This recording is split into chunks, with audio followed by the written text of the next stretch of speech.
The ability to grow a new arm or leg may seem like something straight out of a science fiction movie, but new research shows exactly how animals like salamanders and zebrafish accomplish this amazing feat, and how humans could share the biological machinery that enables them to do so.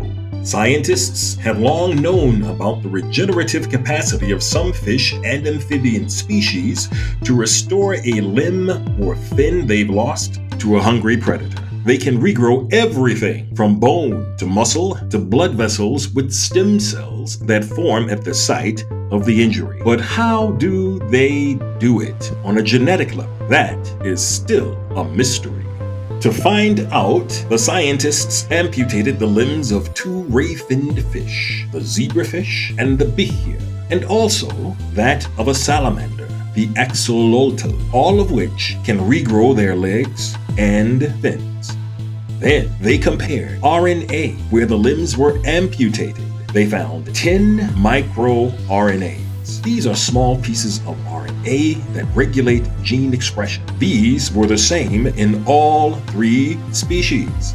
Even more, they appeared to function in the same way, despite structural differences between the salamander and the fish. The findings support an existing idea that three master limb replacers shared a common ancestor about 420 million years ago, and it suggests the evolutionary process of limb growth was stored over time and did not evolve independently in separate species.